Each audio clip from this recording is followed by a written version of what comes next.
అందరికీ నమస్తే. ముందుగా బలభీమను ప్రేక్షకులందరికీ స్వాగతం సుస్వాగతం. తెలంగాణలో సుప్రీంకోర్టుకు ఎదురు దెబ్బ తగిలిందని మనం చెప్పవచ్చు. తెలంగాణలో బీసీ రిజర్వేషన్లపై సుప్రీంకోర్టు కీలక ఆదేశాలు జారీ చేసింది. ప్రస్తుతం ఈ వ్యవహారంపై హైకోర్టులో విచారణ కొనసాగుతున్నందున రాష్ట్ర ప్రభుత్వం దాఖలు చేసిన స్పెషల్ లీవ్ పిటిషన్ను విచారణకు స్వీకరించలేమని కటాకటుగా చెప్పేసింది. అవసరమైతే పాత పద్ధతిలోనే 50% పరిమితికి లోబడి ఎన్నికలు నిర్వహించుకోవచ్చునని కూడా సుప్రీంకోర్టు సూచించింది.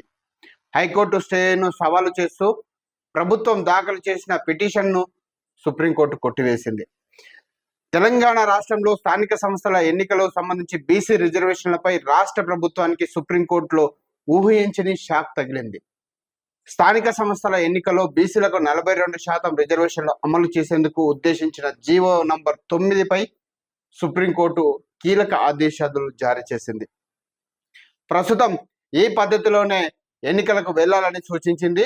ఈ వ్యవహారంపై ఇప్పటికే హైకోర్టులో విచారణ కొనసాగుతున్నందున అవసరమైతే 50% రిజర్వేషన్లతోనే ఎన్నికలకు వెళ్లాలని తెలంగాణ ప్రభుత్వానికి దేశ అత్యున్నత న్యాయస్థానం ఆదేశించడం జరిగింది. పిటిషన్ వివరాల్లోకి వెళితే స్థానిక సంస్థల ఎన్నికల్లో బీసీ జనాభాకు అనుగుణంగా రిజర్వేషన్లకు 42% పెంచుతూ జీవో నెంబర్ 9ను జారీ చేసింది.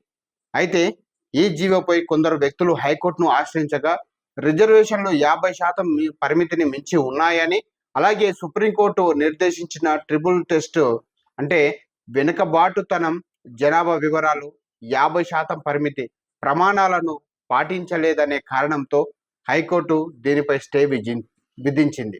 హైకోర్టు స్టే కారణంగా రాష్ట్రంలో స్థానిక సంస్థల ఎన్నికల ప్రక్రియ నిలిచిపోయింది. హైకోర్టు నిర్ణయాన్ని సవాలు చేస్తూ జీవో నెంబర్ 9 ఆధారంగా స్థానిక సంస్థల ఎన్నికలకు అనుమతి ఇవ్వాలని కోరుతూ తెలంగాణ ప్రభుత్వం సుప్రీంకోర్టులో స్పెషల్ లీవ్ పిటిషన్ అంటే ఎస్ఎల్పి దాఖలు చేసింది. రాష్ట్ర ప్రభుత్వం తరపున సుప్రీంకోర్టు సీనియర్ న్యాయవాది అభిషేక్ మను సింఘ్వి ఇవాళ వాదనలు వినిపించారు. వాదనలను విన్న జస్టిస్ విక్రమ్ నాథ్, జస్టిస్ సందీప్ మోహతా ధర్మాసనం కీలక ఆదేశాలు జారీ చేయడం జరిగింది. రిజర్వేషన్ల విషయంలో సుప్రీంకోర్టు మార్గదర్శకాలను పునరుద్ధరిస్తూ 50% రిజర్వేషన్ల పరిమితికి లోబడి మాత్రమే ఎన్నికలకు వెళ్లాలని సర్వోన్నత న్యాయస్థానం తెలంగాణ ప్రభుత్వానికి స్పష్టం చేయడం జరిగింది. ఇప్పటికే ఈ వ్యవహారంపై హైకోర్టులో విచారణ జరుగుతున్న విషయాన్ని గుర్తు చేసింది.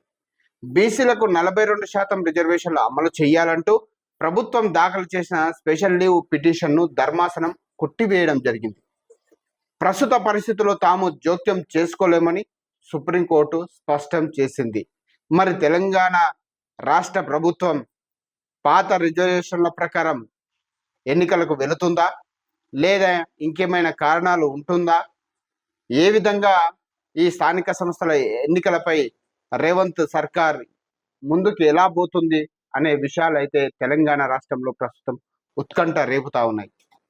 సో దీనిపైన మీకు ఎలాంటి సందేశాలున్నా, తెలంగాణ కాంగ్రెస్ ప్రభుత్వం పైన ఏ విధంగా ముందుకెళ్తుందో మీరు కామెంట్ రూపంలో మాకు తెలియజేయండి.